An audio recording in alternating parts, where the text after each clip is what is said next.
হাউলী পৌৰসভা সংখ্যালঘু অধ্যুষিত অঞ্চলত নিৰ্বাচনী প্ৰচাৰ ভৱানীপুৰ সৰ্বগড় বিজেপি প্ৰাৰ্থী ৰঞ্জিত কুমাৰ দাসৰ বাংলাত ভাষণ প্ৰদান কৰি সংখ্যালঘু লোকসকলক আকৰ্ষণৰ চেষ্টা মন্ত্ৰীগৰাকীৰ অৰুণোদয় আঁচনিৰ পৰা বঞ্চিত মহিলাসকলক আল্লাহৰ শপত খাই আঁচনিত অন্তৰ্ভুক্তিৰ আশ্বাস ৰঞ্জিত কুমাৰ দাসৰ বিৰোধী প্ৰাৰ্থী মনোৰঞ্জন তালুকদাৰক গাদ্দাৰ আখ্যা ৰঞ্জিত কুমাৰ দাসৰ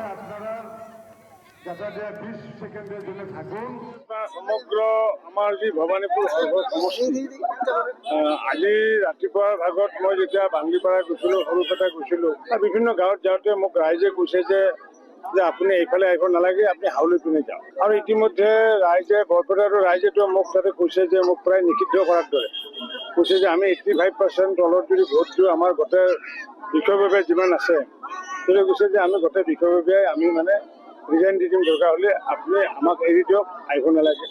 আৰু হয়, কাৰণ বৰপেটাটোত যোৱাবাৰে আমি 87% ভোট পাইছিলোঁ বৰপেটাত নগৰ মণ্ডলত।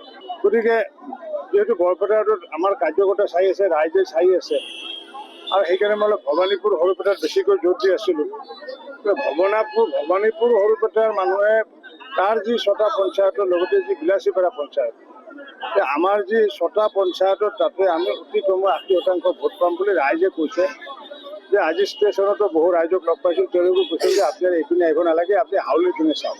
আৰু বিলাচীপাৰাটো অলপ সুকীয়া, কাৰণ বিলাচীপাৰা যিহেতু 100% ধৰ্মীয় সংখ্যালঘু, তথাপি তাতেও এটা কথা কৈছে যে ক'ত ভোট দিয়ে মানে তেওঁলোকে মানে মই নাজানো, কিন্তু বিলাচীপাৰাতো যে CPM ভোট নিদিয়ে এইটো ইতিমধ্যে নিশ্চিত হৈছে।